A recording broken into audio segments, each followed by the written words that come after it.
I mean, regarding influence, again, just to go a little deeper, the difference between strategic influence and influence.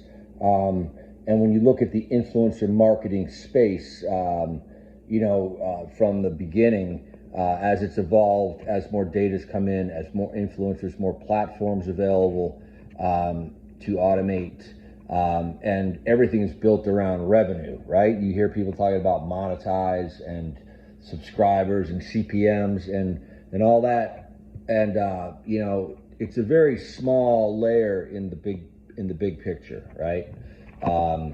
And you think about the value you bring to the table. Essentially, the influencer market and all the video and all the content over all this time has become a collective, and what's going to happen is once that reset kicks in, the content will be developed through the machines as you go forward. So the influencer market essentially is a little playground. It's a carousel like the old magazines, the display ads on the web, the banner ads. That's what influencer marketing is. It's not influencing higher levels. And I'm not saying that podcasts, I'll say like Joe Rogan and Tucker, and that list, the quality of content, it's all about the content. It's all about the genuine nature of the content. And the more true the content is, the less it needs to be promoted. And something I heard Eric Weinstein talking about was, the scientists used to be rock stars, and where that money went. And I will say that, I love those stories, Jack Parsons and Oppenheimer, and, the list goes on of those early scientists that were rock stars, and they went and they tested everything. And anyway, but I've been working on a number of things because, it all ties together, and to influence on a strategic level that can make the ground shake. I'll say like certain things that Eric Weinstein has said. Katie Spitz, that was interviewed, she was the youngest girl that rode across the Atlantic Ocean on Joe Rogan. Like something she said, she talked about that when she, 2 years, she heard about it, got it in her head. 2 years later, she did it in like 71 days. And something that really I picked up on is her ability to focus her training on the mental side. She was she is ultra marathon runner, but to visualize the trip, to focus and put your energy into making sure that you understand and how to react to all the different situations, because you've never been there before, and you've got to manufacture that initially and create the scenarios in your head in a lot of ways. So I'm just saying that's one.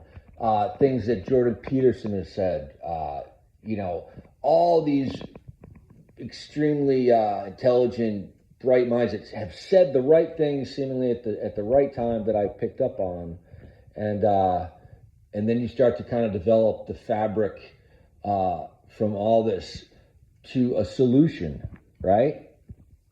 And that solution, based on my experience, to understand something, you need to stand under it and evaluate it. And unless you are in the game, whatever it is, the more diversity you have, the deeper you go across each channel. If you spent time in digital, how deep did you go? How much did you penetrate?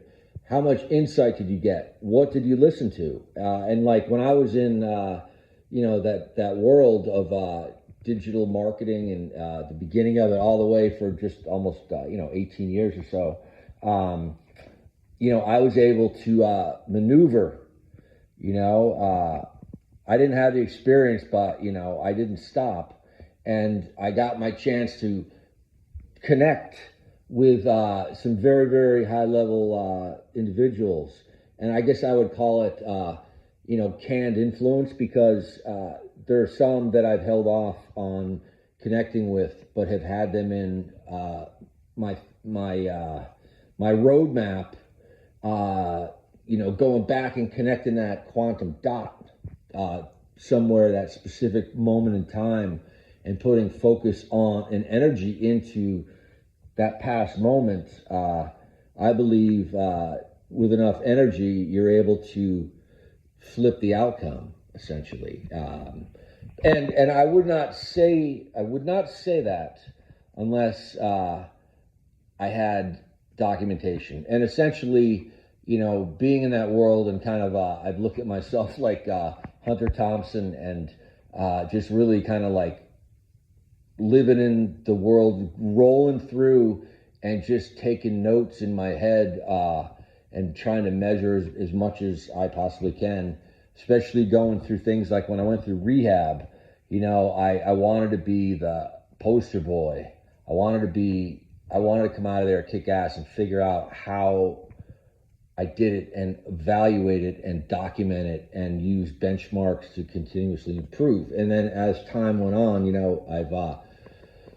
I scaled that whole mindset. So for 3 years, I've got a lot of stuff to unravel, but I just wanted to mention that again.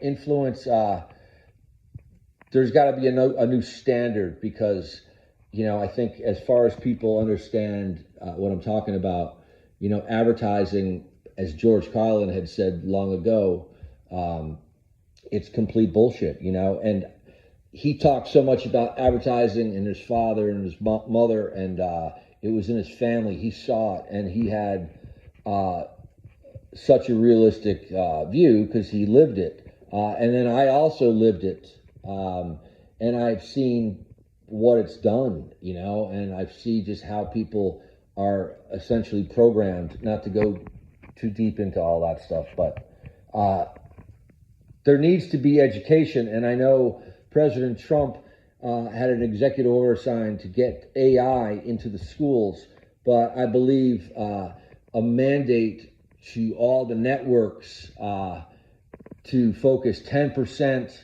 of their commercial time on PSAs that are non-scripted, real-life scenarios, because it's time that brands also start telling the truth, because it's all fabrication. It's all, let's just say Budweiser, okay? Budweiser, if they told the truth all along, they wouldn't be selling any beer. That's why they've got to use Clydesdales and treat everything like McDonald's. McDonald's does not show a real burger inside McDonald's. They create plastic props, a big photo shoot, because the reality essentially is not good enough. So, I'm just saying, that's the philosophy. And there's going to be brands, I know it, and there's high level investment that can see that, all right, that are not in a position of fear, because majority out there, and that's why I needed to step away, the majority of folks out there have their careers, they've got their homes, they've got all this that holds them back from really stepping up and admitting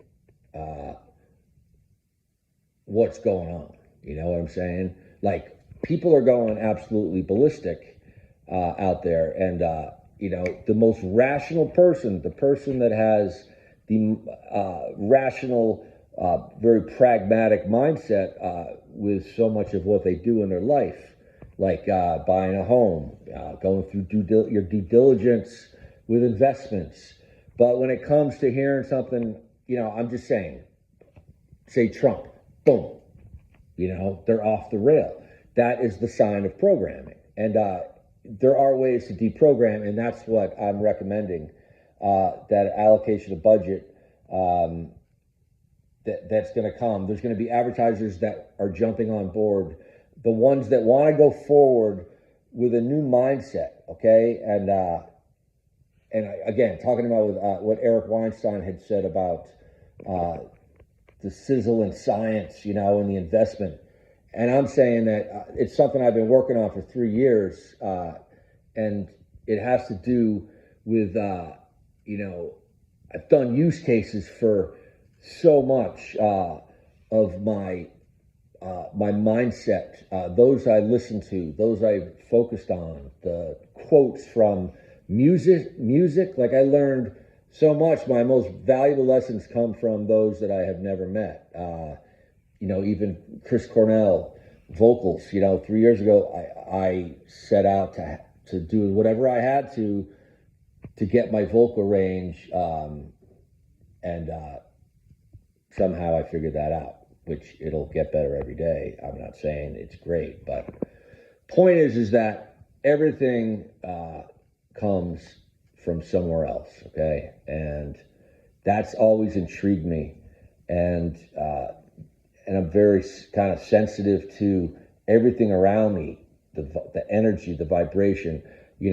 Jack Welch would talk about being able to see around corners. You don't develop that until you've spent time, years. The more years you spend, the more you're able to predict the outcome and make decisions. And the other side of that is having diversity and depth across different industries, and being humble is important because you're able to absorb a lot more. So what I was trying to say is, when you look at the new standards, is that advertisers are going to, there's some advertisers will not be able to because they're just bound by too many regulations, let's face it. But you have others that want to step up, that maybe have lost their focus. I'll give you an idea, like Doc Martens, okay? Doc Martens, when I was 16 years old, I went to London, the punk scene was going on, I fell in love with the Sex Pistols, Johnny Rotten, the boots, the representation of what the boots were about rebellion, self-expression, all that stuff. Now, I didn't get a pair initially, but I did probably in my lifetime try, dozens and dozens of different types of boots. And it wasn't until about 3 years ago, I got a pair, $200 pair of boots that were Doc Martens that were steel toe. And I put 2,500 miles on it working that year, and I took note. I just kind of took those mental notes and was like impressed. So my feet with my music, dropping stuff, working outside, there is nothing that I can say about